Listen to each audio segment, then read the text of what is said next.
the West is a term that embodies no longer just geography.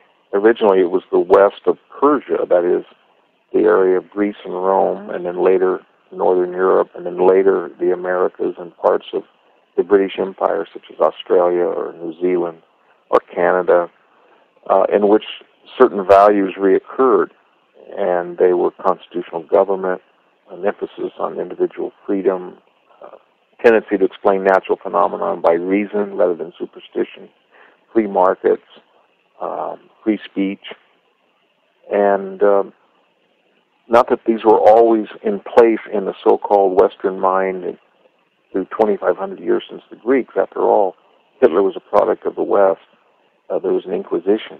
But given the alternative, the Islamic model, the Chinese model, the New World model, the African model, the West was pretty much distinct from it. And then the second thing to remember about the West is that once you combine this economic liberality with emphasis on the individual and freedom and liberty, and then you have a stability provided by constitutional government and a scientific method that's enhanced by reason and generated by free markets, then you create more goods and services and capital. So there's a dynamism with the West, that the Crusades take place in the Middle East. Cortez is in Mexico City.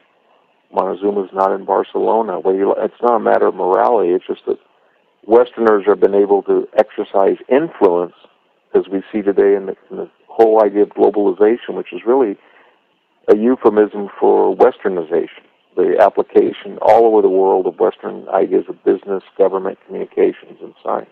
And that, because it's the most powerful and it's the most self-critical, it also puts the greatest burdens upon itself to be perfect.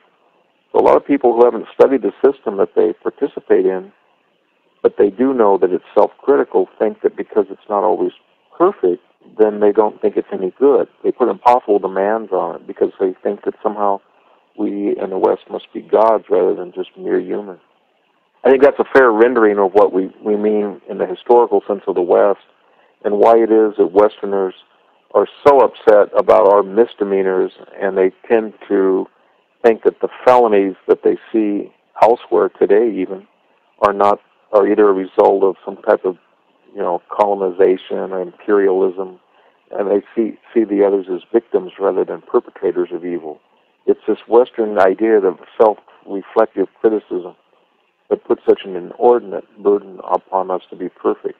Unless we have leaders and scholars and moral and philosophical people of influence that can remind us that this is a positive trait within limits, then we become almost skeptics, cynics, nihilists. And that's the danger that the West, whether it's in 4th century Athens or 17th century France or 5th century Rome, that need to tear everything apart and examine it and almost self-destructive.